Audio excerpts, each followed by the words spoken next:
Good evening, my friends. Welcome back for our fourth and final session in our series with Israel Policy Forum on Israel's Future in Focus. Tonight, it is just us, it is just our cohorts, and we have a delicious, kitniot-free, catered, kosher for Passover dinner following this. Tonight, our speaker, the reason that we're here, is David Halpern. David is the CEO of the Israel Policy Forum, where he's been deeply involved in the reboot of the organization since 2012. One of the things he has worked on in a concerted way is creating partnerships with other organizations, and it is our partnership with IPF that we're so grateful for over these 4 weeks. And so now we get to hear from David.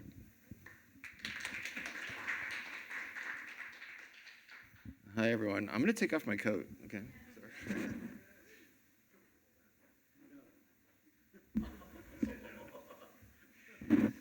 Sorry. First of all, nice to be here. Thank you all for being a part of this series. I hope that throughout the last few weeks, for those who've been able to join all of the sessions, that you've been challenged a bit, that I hope you did not agree with everything you heard. I hope that you learned something new, or at least something that made you think along the way. Sorry, I need to be even higher. Okay, we're good. Can you hear me? Yeah, all good. All right.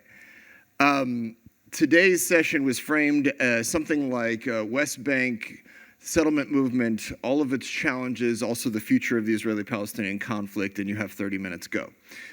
So I don't think we're going to be able to capture everything, but I do think what I'll try to do is give a bit of a primer on where we are at today vis-a-vis the wider conflict, specifically with the West Bank.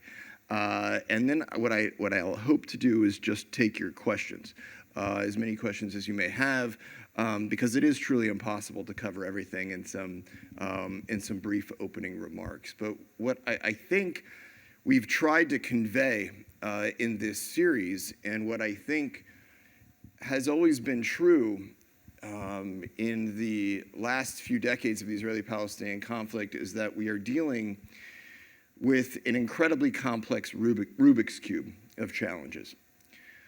To see an Israeli-Palestinian peace process, to see the idea of Israeli-Palestinian peace reach its ultimate fruition, if we're all thinking that we're transporting ourselves into a different reality than the one we've found ourselves since October 7, 2023, the historic concepts of how you get to an Israeli-Palestinian agreement is based on aligning three complex sides of that Rubik's Cube. The political dimension: are leaders prepared for the kind of sacrifices necessary, compromises necessary to reach an agreement that reaches the threshold of needs of both sides at the table? The situation on the ground: are the security conditions such that parties are prepared to make movements of people, territory, security arrangements? Are the publics prepared for the kind of compromises that are coming? Is the public prepared and ready for the kind of peace negotiations around difficult, emotionally charged issues that touch on core issues of national identity, which of course relates to that political dimension and the leaders willing to lead those people? And that third dimension is the regional dimension. What are the actors that are putting their fingers in the pie, that have influence on the parties, Israelis and Palestinians, in the broader region, that can create the incentive structure, that can provide the kind of security guarantees, that can invest economically in making sure that not only is there sufficient cover to reach a negotiated final status agreement that closes all issues, but is actually invested in its successful implementation. And of course, the only player that's even capable of turning the cubes on this Rubik's Cube has been the United States. And of course, it is not always that we are on the way to solving that Rubik's Cube. Indeed, we can sometimes mess it up even more. But one thing is clear is that the more the United States does not pick up that Rubik's Cube, the more scrambled it has become. And history has proven that time and time again, that American engagement in this issue will continue to be important. Now, I know that you guys have spoken a bit about the really ongoing war, the situation in Gaza, which is truly catastrophic. The remaining hostages, 59 hostages, 24 or so believed to be alive, and the continued stalled negotiations to seeing their release. You know, the situation on the ground in Gaza is far from any conditions, to say the least, for a final arrangement, Israeli-Palestinian negotiated agreement based on a formula of two states. And I think it's important to note that even the words two states in today's conversation are charged, are emotional, are difficult for Israelis in particular to even hear at a time post-October 7, given the atrocities and the horrors, and the sense that when Israel withdrew from Gaza, it effectively proved that the model is ultimately flawed. And we're going to talk a bit about that today. But when we talk about the situation on the ground, the destruction in Gaza, the public sentiment of Israelis and Palestinians today, we've never been at more of a low point. Really, I'd argue at the history, certainly, of the modern peace process, launched, perhaps we could find the launch point in the Madrid Peace Conference in 1991. Certainly, since those beginning of high hopes, we've never reached such a low point in time. At the political level, we have a very far-right Israeli government that is deeply entrenched in other words, it shows no path at the moment to going back to elections. It is likely at this stage, it appears likely that this government will last until the fall of 2026. Even though it is a deeply unpopular government, we have seen the situation in the streets, the Israelis returning to the streets in protest of various measures, controversial measures that are viewed as undermining democracy, or controversial measures that are viewed as undermining the potential for a hostage ceasefire deal that would see the return of those Israeli captives. And of course, we have a prime minister that continues to be on trial, and one that is facing new investigations with every passing day, as sometimes it seems. But it's important to also look on the Palestinian side. We have had for years a split, of course, between Hamas and Fatah in the West Bank and Gaza. And while Hamas's ability to govern has all been decimated in Gaza, it is important that we not forget the situation in the West Bank with the Palestinian Authority. Because despite what I think the Israeli Prime Minister has made a very compelling case to the Israeli people that the Palestinian Authority is effectively, essentially just as bad as Hamas, that the Palestinian Authority should not return to Gaza in any governing capacity. What the Palestinian Authority is a deeply, deeply flawed institution that requires massive fundamental reforms, but it is one that remains the only viable governing entity in the West Bank today, and potentially in the Gaza in the future.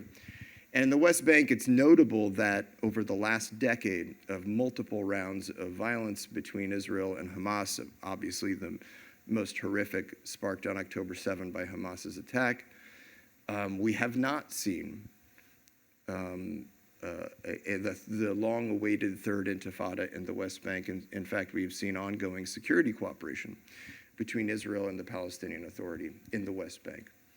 A Palestinian Authority that is deeply corrupt, unpopular, whose 89-year-old leaders on the 18th year of a 4-year term. I think you have all heard, I'm sure, plenty about just how challenged the PA is. And if I'm making a plug, our organization has a new study on all of the fundamental reforms that need to be taken by the Palestinian Authority for it to be a viable governing entity going forward, which you could check out on our site.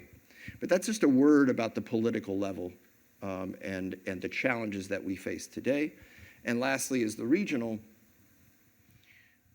which has been a point of opportunity. We've obviously seen the Trump administration successfully forge the Abraham Accords in Trump's last term in office. And just prior to October 7th, we saw the significant progress the Biden administration had been making towards an Israel-Saudi normalization agreement. Those efforts have taken a significant hit in the wake of October 7 and the subsequent war, but it remains, I think, a bright spot in that we have seen greater engagement by the Arab states in beginning to talk about, perhaps insufficiently, but to begin to talk about what a day after in Gaza might look like, to be able to respond to Trump's proposal, as I'm sure you're all aware, of the Gaza Lago proposal or the Riviera on the Middle East, which has sparked Arab discussion about what the future may bring. And I think the question of Israel-Saudi normalization, it's still a question of when, not if there will be normalization, but it's also going to be a question of at what cost. And it is important to note that the Abraham Accords do not happen without the United States. The Emiratis and the Saudis view normalization with Israel as a path towards improving their relationships with Washington.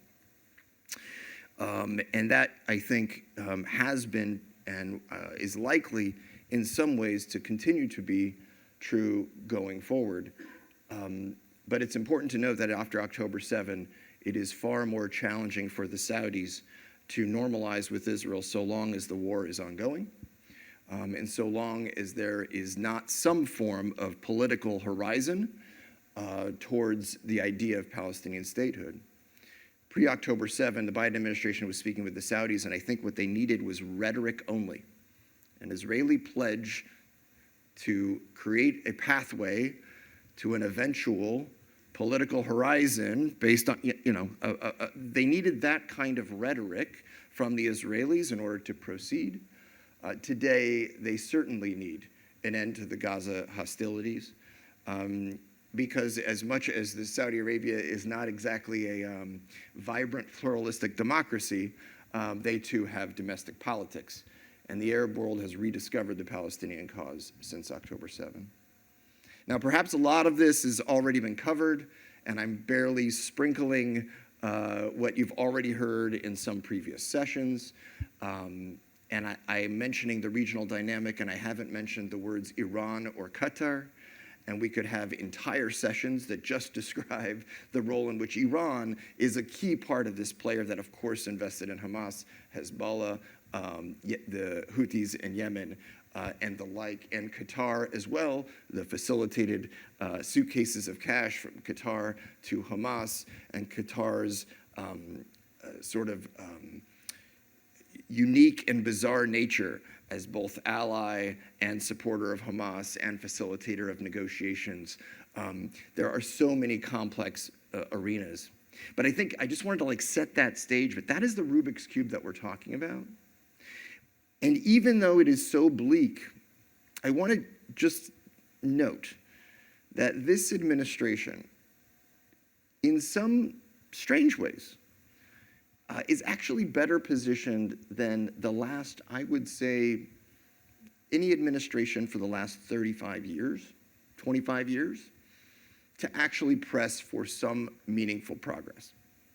And I'm not saying that as a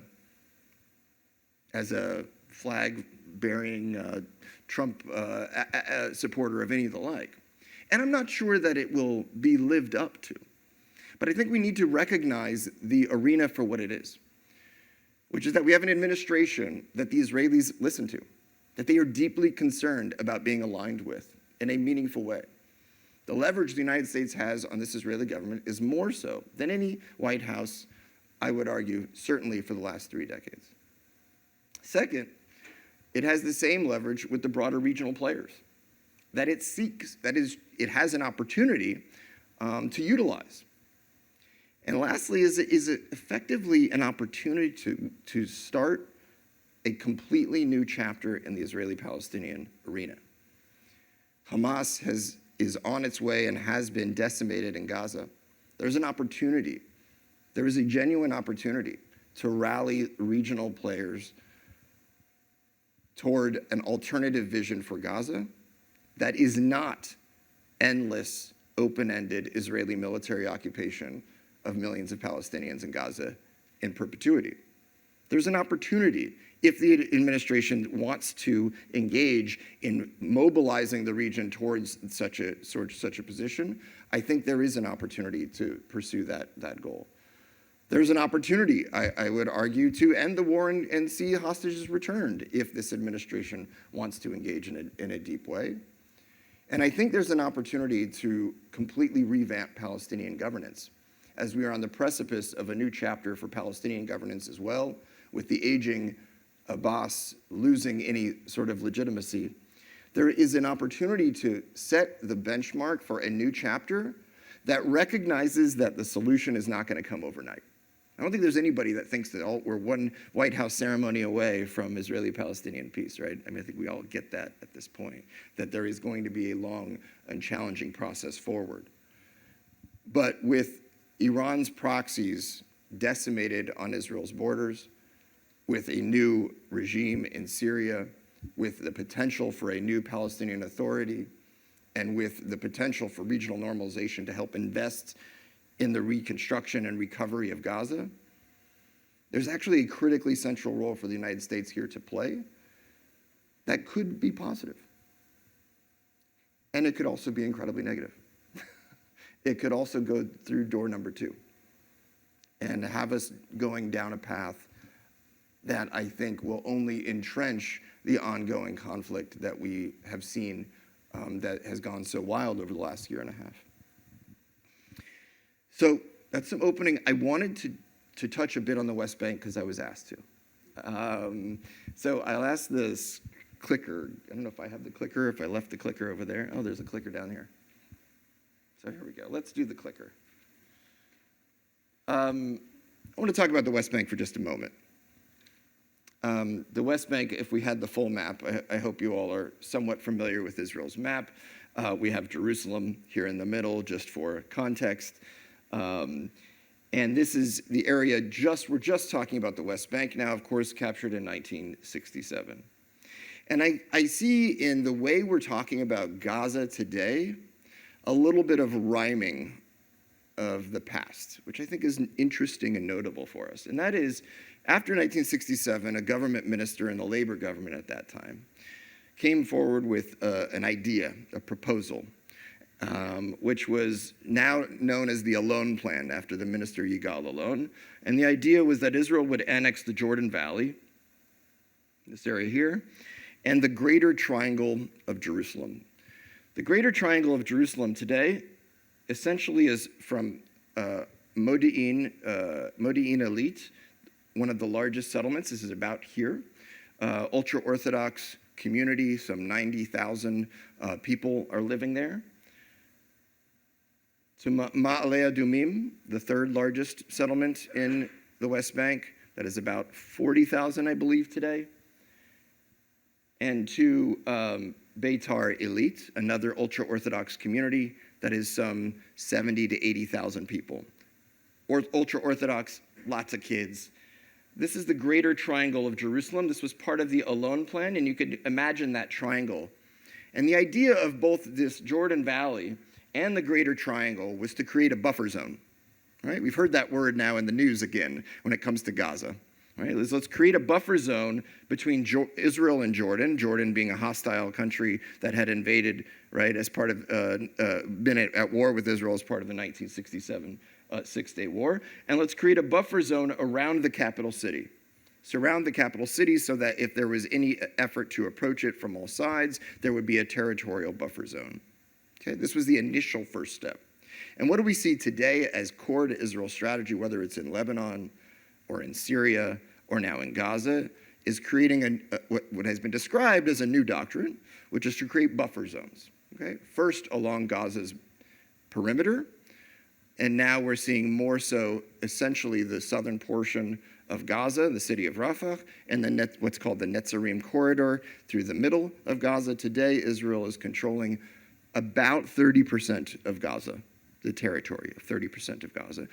Purely, and let me be very clear, these are military-driven, security-considerated, steps that are designed for security goals in mind. Okay?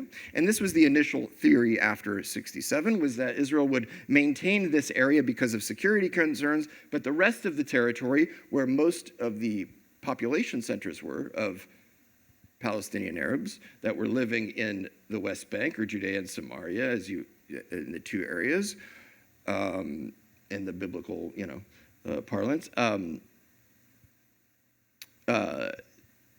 So the idea was that those territories would be held as a deposit for future negotiations with Jordan on an eventual peace agreement. But Yigal Allon, the minister at the time, even went so far as to say that Israel should not settle civilians in those areas because it would ultimately threaten the possibility of a binational state, which Israel wanted to avoid.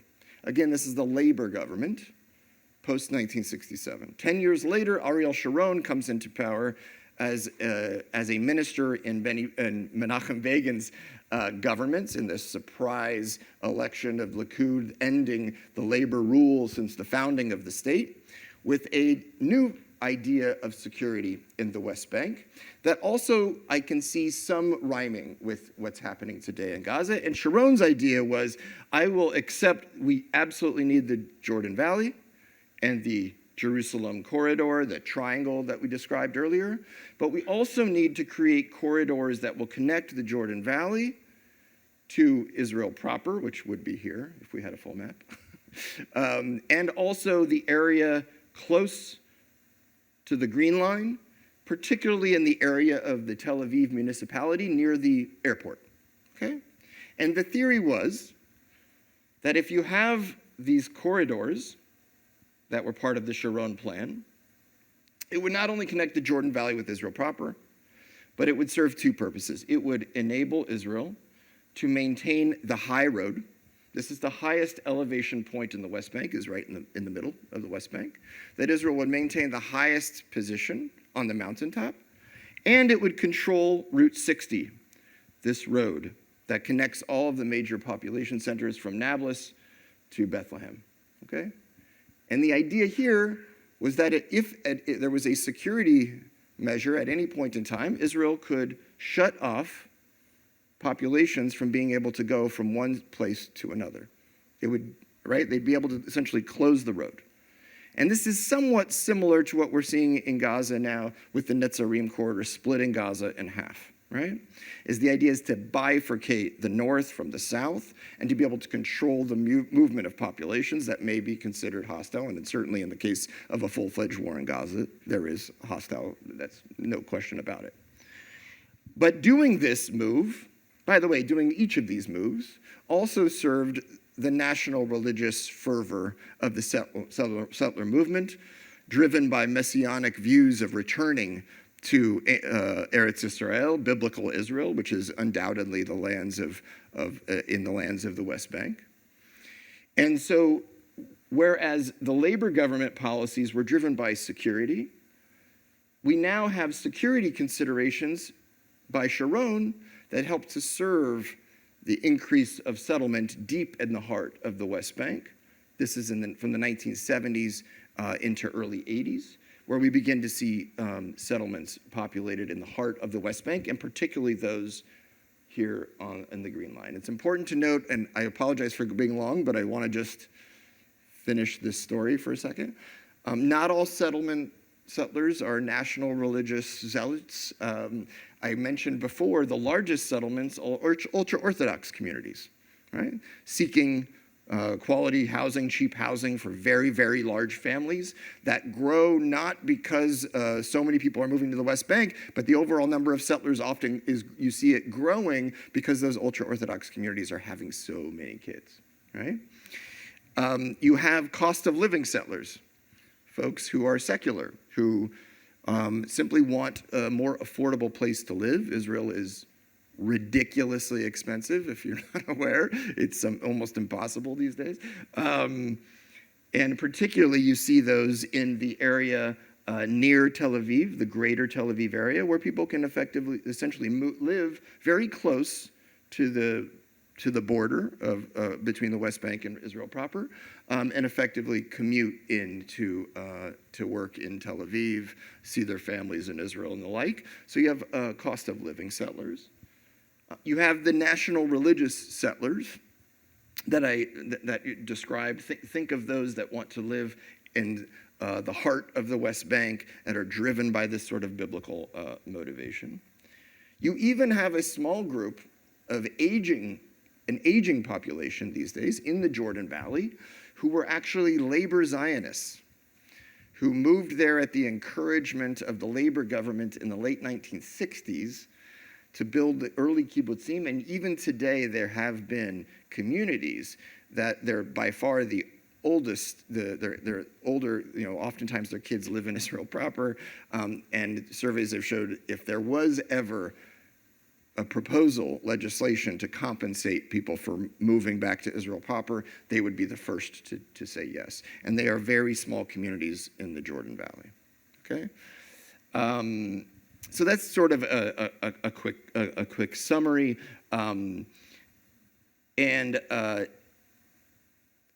Lastly, after Sharon, is we began to see if it started with security, it ended. We moved to security, but with national religious implications. Then you can go to the final step, which is the full national religious sort of motivated measures, which we saw at points in the mid-'80s. With land purchases and the beginnings of settlements, effectively designed to surround major Palestinian cities to prevent their expansion, okay? And today, I know it's difficult to talk about and imagine, but today, when we think about those illegal outposts, I want to just talk about illegal outposts often. When we hear about settler violence in the West Bank, when we hear about this phenomenon, it's very often on that mountain ridge, very close to major Palestinian population centers with the most extreme settlers. Of course, they don't represent all of those I've just described, but they're absolutely those who are the ideological hardcore. And one last thing I want to note, because it'll probably be in the news more and more, which is how do you deal with all of this, right? We have now more than 500,000 settlers in the West Bank. They are still not yet 20% of the overall population of the West Bank. Palestinians still are overwhelmingly a demographic majority in all of the West Bank, except in the triangle around Jerusalem, right? When we talked about historically, we're nowhere near the idea of land swaps and all the rest, but if there was the idea of a negotiation, it very typically is some of these communities in the Jerusalem Triangle, because in the Jerusalem Triangle, it's essentially 50-50 between Jews and Arabs today, okay?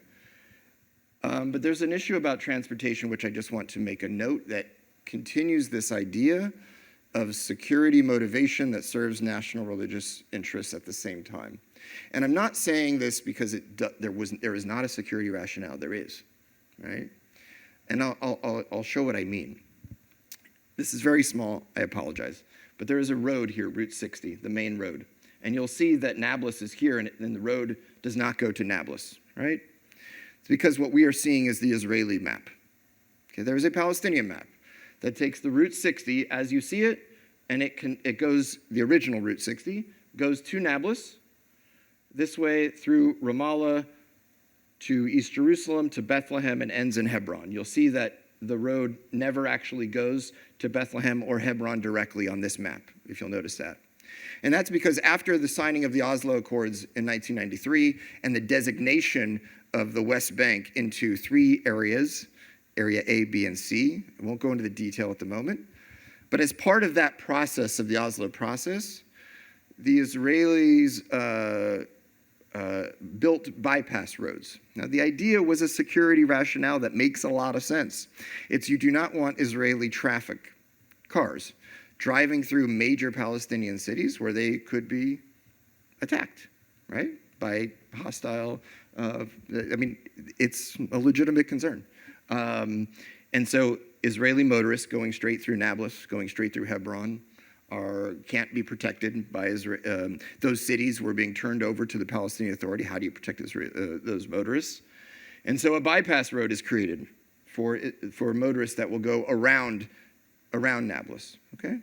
And that serves a security goal, which is prevent people from potentially being kidnapped and killed and all the rest. But it also served to completely cut the time it would take to drive from one place to the next, which is actually good for traffic, and especially good if you live in the settlements and want to commute to Jerusalem. In other words, it improved the quality of life for the settlements that were there. By no longer having to go through city traffic, you can go around. It effectively served to improve the quality of life for the settlements there. And again, justified from a security standpoint. But what we can see today is the next steps of that policy, which is here. You can't see it on this map. I apologize, I didn't bring the right maps. But this sort of kink in the road, okay, this point right here, if I had the other map, you would see the Palestinian road connecting with the Israeli road, right? There are points along Route 60 where there is shared Israeli-Palestinian traffic, and there are points on the road where it is Israeli traffic only, and it splits, okay? But in this specific point, I note, because it is the point that is surrounded by a lot of the ideological hardcore engaged in settler violence activities, living in illegal outposts, and I describe them as illegal according to Israeli law, not I'm setting aside the question of international law for a moment. These outposts were built without authorization of the Israeli government. We're going to talk about it. One last thing, I promise, and then I'll stop. But the point is, in this area, there's a lot of extreme players, extreme folks. And there's also some extreme folks on the Palestinian side, right? Refugee camps and all the rest. The reason I'm pointing to this location is this is where the traffic reunites, okay? On the Palestinian Route 60 and the Israeli Route 60. And it reunites at a Palestinian town called Hawara. If any of you have heard of the Palestinian town of Hawara, it is famously in the news as being the target of the most settler violence, rampages, destroying windows, bombing cars, and all the like. But it is also a location where Israeli motorists encountering the traffic before Hawara, where the two roads meet, Israeli motorists have been gunned down by Palestinian terrorists, right? This is the sort of meeting point of a lot of those issues of violence in the West Bank. And so what we're hearing today, when you see, well, what do you do about Hawara? What is the answer? You can almost say it with me now: build a bypass road, right? And so again, there's a security rationale to build more bypass roads. But where we are headed in the West Bank is a situation of increasing numbers of bypass roads to serve security interests, but without confronting, but potentially facilitating increased growth of the settlement population. And what you've seen, particularly under this government, now I'm getting to the actual slides, and I promise I'll end here, and this is my problem. I get carried away. But what you can see is the black dots. I know it's very small, but the black dots are existing settlements. This is just in the last few months. The number of illegal outposts that have been retroactively legalized by the government. And what do we mean by outposts being illegal? You could see how close, and I apologize it's far away, but you could see how close the blue dots are to the black dots. That is because if I am living in a settlement here and I don't have authorization to build on that next hill, but I could probably connect an electricity line, and I could probably connect a water line through the hill without authorization to that next hill over there, and then over time, I could get that legalized as a neighborhood of this settlement. That's essentially the strategy, right? So they're saying new settlements, but oftentimes that's what it is. It's an expansion of an existing settlement, if that makes sense. What we have seen is when we talk about settlement plans being advanced, it's very complex because it's really like a long process. And what's important to know is that the current government has dramatically simplified the process for increasing settlement construction. And again, you could see the total numbers of plans advanced through the years, and you could see where we are at just January to April of this year. Right? Now, this is the Israeli government betting on the idea that the administration is going to take door number 2, not door number 1. The administration is there to help facilitate effectively the growth of settlements and annexation of the West Bank, not to facilitate the idea of regional cooperation, normalization, revamped Palestinian governance, and the like. And that's, I think, the story of the moment in the West Bank. And as you can see, this is a mix of the kinds of settlements being advanced. And the point here I just wanted to make is that not all settlers are the same, and they come in all types of motivations and stripes. But you can see that the national religious is the largest sector that's growing. Then we have the cost of living and the ultra-Orthodox in terms of the new buildings, what the new buildings are kind of designed for. Lastly, I'll end with this slide, which is sort of the historic rationale that has been placed into question. Okay? And the idea has been that Israel has a choice to make. It can either be Jewish and democratic, but it cannot be in the entire land. So let me just walk us through here. If Israel is a Jewish state on the entire land, but not democratic, then we're destined for one undemocratic state, right? Where Jews are controlling a minority, potential majority over time, the Jewish population. We could have a Jewish state in the entire land that is, or sorry, we have a democratic state in the entire land that's not Jewish. That would be a binational state. And the theory has been that you can be Jewish and democratic, not in the entire land, but in a part of the land, that there's a sacrifice. You can't have the entirety of the land to remain both Jewish and democratic.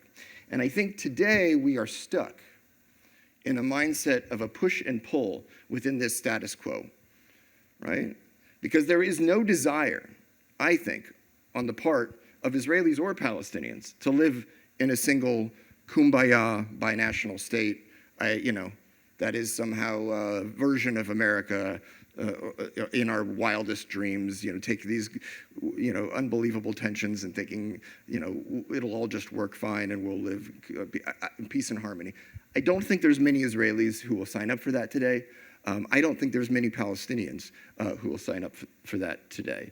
I think that there are not many Israelis who want to sign up for the 2 states today. And I think there's a lot of Palestinians today who do not want to sign up for 2 states today. And it's largely driven out of complete rational and logical fear of safety and deep, deep mistrust, born from the horrors the likes of which we could not have imagined since October 7. But what I fear is that the longer that we don't recognize that this goal may, it may not be in my lifetime, but I'm not prepared to give up on that concept of an Israel that is secure, Jewish, and democratic. And so I think what we need to focus on is, where do we go from today? Yes, we know where ideal vision is so far from where we want to be. But I think the danger of an undemocratic Jewish state in the entire land is not really a solution, but a recipe for unending conflict. And this is sort of the tug and the push and pull of where we're at today. And there I'll end. So thank you.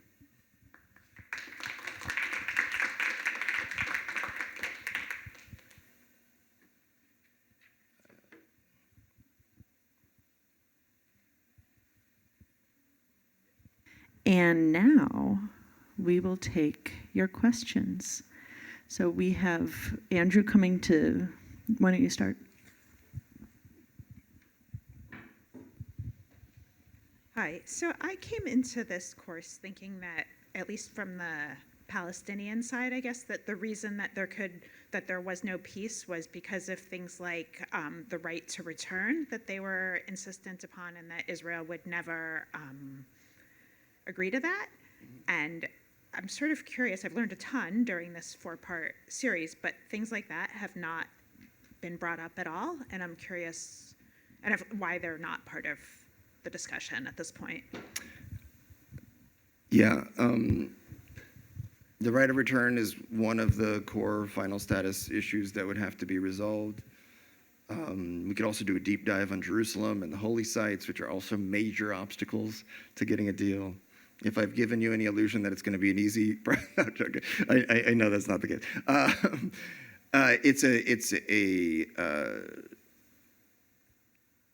It's a major sticking point, but it's also not. And I don't want to diminish it as a sticking point, because it is a truly challenging issue in the identity of Palestinians, right?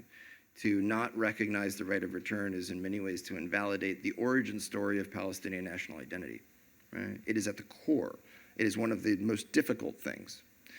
And yet, at least in prior negotiations, it's one of the things that always has a clear solution, or at least in theory has an answer that is, I think, largely recognized, which is that, okay, there's a right of return to the Palestinian state, not to Israel, in the context of a two-state agreement, right? But it is true that the idea, and there have been formulations of family reunification or a specific number and all these kinds of things. But it is true that the idea of right of return, this is, maybe the next question will be about UNRWA, but this is part of the same story, is the perpetuation of the narrative that what the challenge here is not a 1967 story. The challenge here indeed is a 1948 story. It's the very illegitimate creation of the state of Israel, right? And I think if we're having a 1948 conversation, which we cannot ignore what we would call the 1948 issues, they're going to have to be addressed. But the fundamental compromise between Israel and the Palestinians is recognition that each is going to have a homeland of their own. If we can't get to that, then there's probably not much to talk about, right? If the idea is, well, sure, we'll have a deal with you, but we'll erase the nature of your country as you wish it to be, because it's no longer going to be Jewish after the right of return, then there's not going to be a deal, because that's not something the Israelis will accept, and understandably so. But I think that the issue here is Palestinian national identity. How can it be recognized without creating an existential threat to Israel or Israelis? I don't mean like all of Israel's, I mean October 7th, right? You cannot have a state in which, or any entity in which something like October 7th would happen. I mean, that's the fundamental question. How do you reconcile these two national identities in the same land, given all these concerns? And yes, there's a security component, but the national identity is another. And in that respect, the right of return is a major issue. It's true. We're going to take one over here. Thank you for your remarks. I've always had a problem in understanding the concept of a Jewish state and a democratic state. And maybe this is a question of your definition, or the definition that's being used of democracy. So if you've got a democratic state, it is an open state. And as you said in one of your passing remarks, the non-Jews in Israel are having lots and lots of children, as are the Orthodox, of course. But again, I think there's a tension between a Jewish state and a democratic state. And maybe you can address that. Yeah, indeed. There's many, many lectures about the tension between Israel's existence that you could hear about Israel as a Jewish and democratic state. When I talk about secure Jewish democratic, I'm talking about the ideals enshrined in Israel's Declaration of Independence, is that it is going to be a free democracy that provides safe haven for the Jewish people. And that's, there are, I think that fundamentally, the democratic institutions that are at the core of Israel's system of government and structure are worth preserving. And yes, the idea of a Jewish and democratic state is one that is in constant tension, but it is that healthy tension, frankly, that has made Israel the country that it is today. It is the fact that Palestinian citizens of Israel have an opportunity to engage in political life in Israel at significant levels, that they have a voice. They are certainly not voiceless, and they have found ways, and I think are increasingly finding their footing and finding ways to speak on behalf of their own community and even in coalition with their Jewish counterparts. But it is true that we shouldn't shy away from the fact that Israel was created out of a core necessity. But it is absolutely one that it remains in tension, and I think that tension needs to remain. It needs to remain a healthy tension versus what I fear is the alternative, which is to do away with democracy altogether. I fear that both because I care about Israel and I care about the ideals.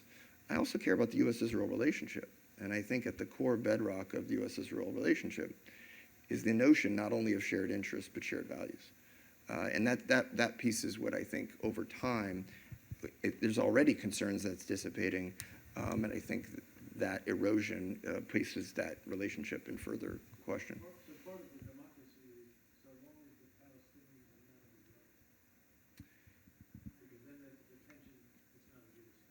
I think that that is this graph that I just shared here. It's not just about demographics, by the way.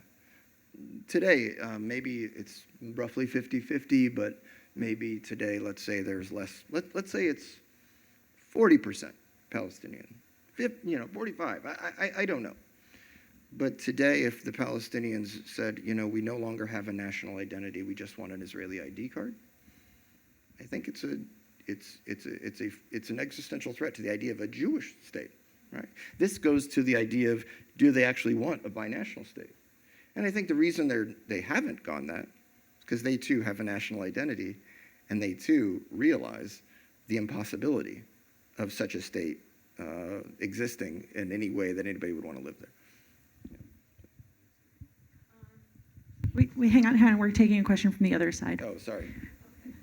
I like the idea of the Rubik's Cube, but when you watch kids play with them, you see they play very fast with those cubes.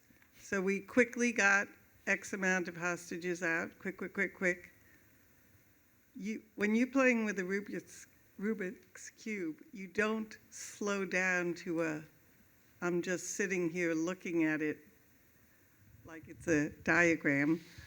You keep going, and the administration that we're living under, they like that speedy thing. Yeah. So what do you think is the next thing that's how are they playing it? They can't just sit there and, negotiate. So what is the plan to keep up the energy of the game? I wish I had the answer. Well, you could just make one up. I'll make one up. Okay. Listen, I think we're all disappointed, especially over the last 2 to 3 weeks. I think that the breakdown of the 2-month ceasefire, that Trump certainly was proud of his role in making getting the parties to cross the finish line. Ceasefire announced on the inauguration and so forth.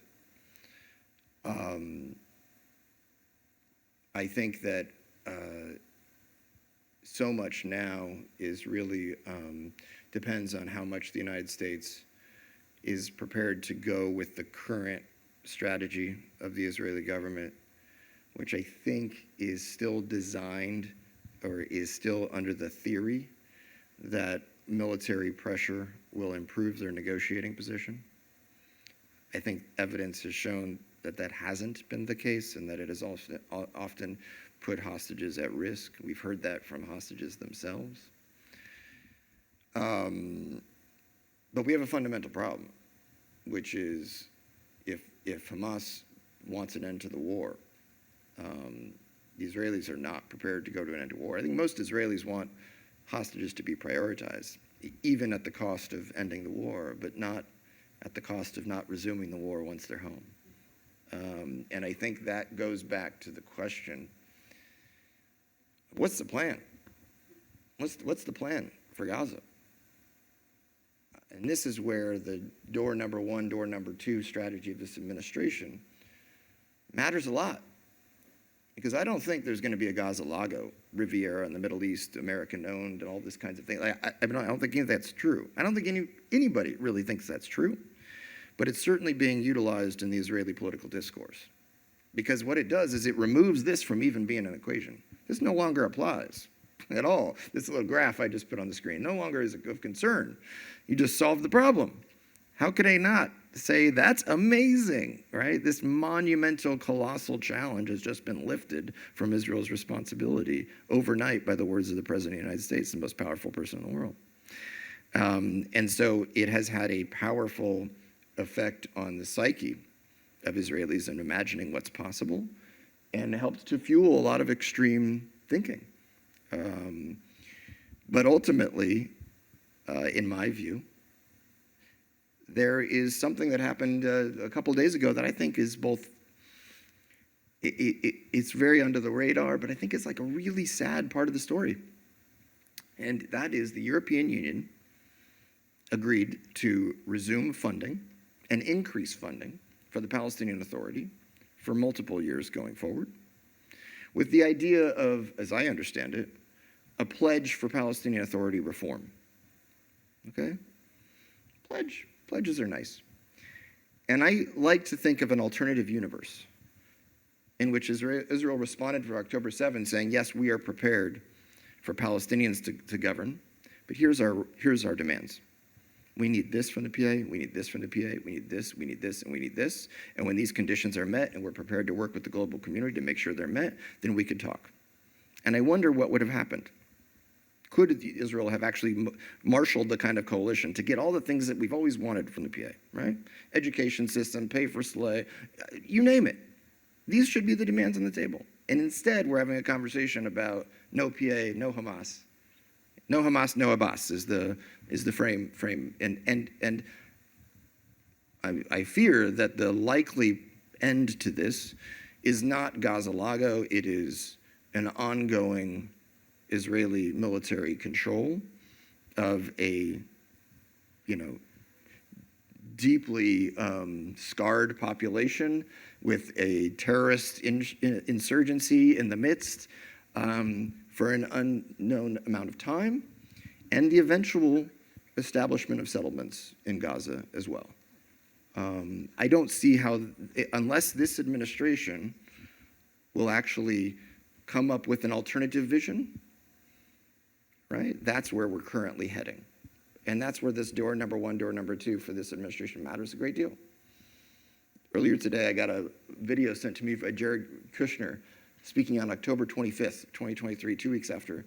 And it was actually, I should play it for you guys. It was great. He said, yes, we need a horizon in which there is a Palestinian state, but one that is not taught to hate Israel and is not, representing a risk to Israel's security and all those kinds of things. And I say, man, if we could have had that kind of message, right, rallied around that kind of message, maybe we could mobilize the community to see that kind of future. But the idea of nothing is possible, I don't think is going to end in a positive result. So, David, we've run out of time down here, but we haven't run out of time with you. So what we're going to do now is adjourn upstairs, grab our dinners, head to our cohort rooms, and David's going to join us upstairs. But let's thank him for this talk so far.